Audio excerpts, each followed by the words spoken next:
Quiero saludar a Jean-Paul Ledesma, economista. Gracias por estar con nosotros aquí en la tarde. Muchas gracias, Joely. Es un placer estar aquí con ustedes. Revisando la prensa venezolana, escuchando a los propios venezolanos, podemos observar que la gente tiene mucha incertidumbre. Incluso algunos manifiestan sentir miedo sobre lo que puede pasar por este cambio en el cono monetario. En términos prácticos, ¿qué significa?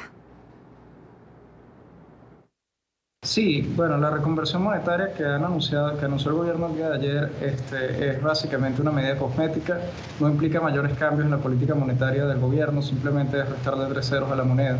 Esto ya se había hecho hace 10 años y el único efecto en todo caso va a ser facilitar un poco la contabilidad por algunos meses, pero de ninguna manera va a ayudar a frenar la hiperinflación, de ningún modo. Esta es una medida cosmética, esto no ataja las causas de la hiperinflación, esto no corrige el déficit fiscal que tiene el gobierno, que fuerza a monetizar continuamente su gasto público, y tampoco corrige la falta de confianza de parte de los hogares y de las empresas venezolanas que no quieren tener saldos en bolívares, que quieren tratar de deshacerse de los bolívares apenas les ingresan. Justamente este 2008 se cumplen 10 años de esa reconversión que fue hecha por el expresidente Hugo Chávez, pero en ese momento había inflación mucho menor a la hiperinflación que vemos en este momento. ¿Cuáles son las diferencias reales? Las circunstancias económicas son muy diferentes.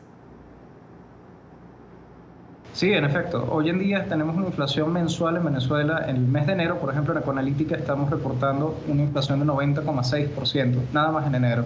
En febrero tuvimos una inflación de 89,07%. Es probable que marzo sea un poco más bajo que eso por factores estacionales, pero aún así estaría por encima del 50%, de acuerdo a nuestras proyecciones. Entonces, cuando tienes esos niveles de inflación, eso es mucho más que la inflación anual que sufría Venezuela cuando se llevó a cabo la reconversión monetaria previa, la que ocurrió en el año 2008. Nosotros en un mes ya tenemos el doble de inflación de la que teníamos en un año en aquel entonces.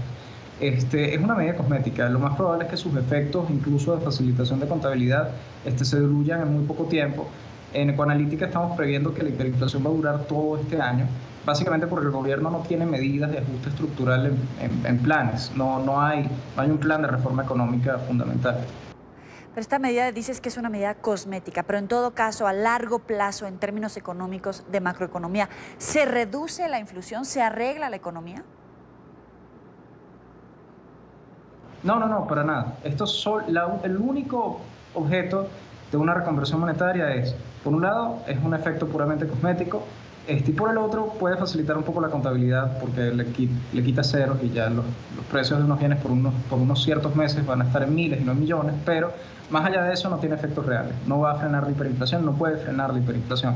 Y por cierto, también se anunció un nuevo cono monetario acompañando la reconversión, pero es curioso porque los billetes que se anunciaron, la denominación más alta, no es suficiente para la inflación que vamos a vivir de aquí a los primeros días de junio, cuando se supone que estos billetes van a empezar a ser utilizados en la calle.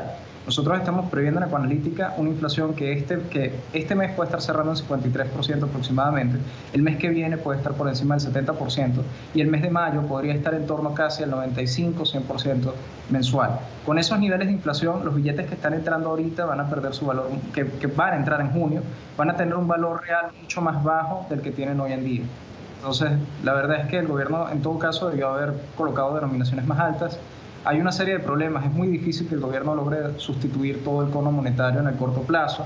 Va a haber un tiempo en el que van a tener que convivir ambas familias de billetes, e incluso quizás van a tener que convivir precios expresados en bolívares fuertes y precios expresados en bolívares soberanos. Además de probablemente en algunas regiones del país, que también se anunció ayer, precios denominados en petros, que fue parte de los otros anuncios que se realizaron. Ya que tocas el tema, ¿cuánto tiempo podría durar esa coexistencia de las dos monedas? Y en todo caso también preguntarte si con esta medida va a dejar de haber escasez de billetes. Mira, la coexistencia puede durar mucho tiempo. Recordemos que a finales del año 2016 el gobierno dijo que iba a salir de circulación el billete de 100 bolívares. Y la verdad es que todavía hoy en día está circulando. ¿Okay? Esa medida se postergó mucho tiempo. El cono monetario que se inauguró, que se empezó a emitir durante principios del año 2017, todavía no tiene una circulación suficientemente abundante.